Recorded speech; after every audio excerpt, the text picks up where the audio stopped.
আসসালামু আলাইকুম, স্বাগত জানাচ্ছি আপনাকে আন্তর্জাতিক সংবাদে। মার্কিন একচ্ছত্র ক্ষমতার যোগ কি শেষ? বিশ্ব রাজনীতিতে নতুন শক্তির উত্থান। বিশ্ব রাজনীতিতে কি বড় পরিবর্তনের সূচনা হয়েছে? দশকের পর দশক ধরে আন্তর্জাতিক রাজনীতিতে প্রভাব বিস্তার করে আসা যুক্তরাষ্ট্র এখন কি সেই একচ্ছত্র ক্ষমতা হারাতে বসেছে?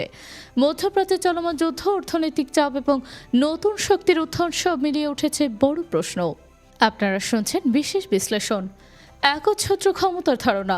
বিশ্ব রাজনীতিতে একচ্ছত্র ক্ষমতা বলতে বোঝানো হয় এমন একটি অবস্থা যেখানে একটি দেশ সামরিক, অর্থনৈতিক এবং কূটনৈতিকভাবে অন্য সব দেশের তুলনায় অনেক বেশি শক্তিশালী। সোভিয়েত ইউনিয়নের পতনের পর থেকে যুক্তরাষ্ট্র সেই অবস্থানে ছিল।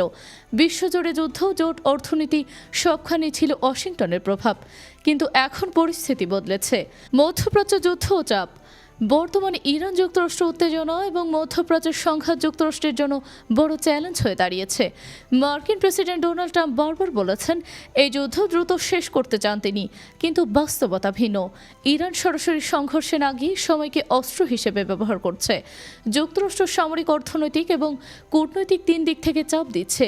এই টানাপোড়েন দীর্ঘ হলে যুক্তরাষ্ট্রের ওপর চাপ বাড়বে, বিশেষ করে জ্বালানি বাজার এবং অভ্যন্তরীণ অর্থনীতিতে। অর্থনৈতিক চাপ।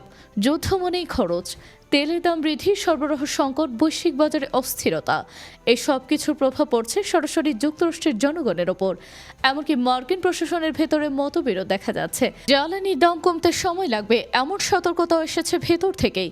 অর্থাৎ শুধু যুদ্ধক্ষেত্র নয়, অর্থনীতিতেও চাপ বাড়ছে। নতুন শক্তির উত্থান।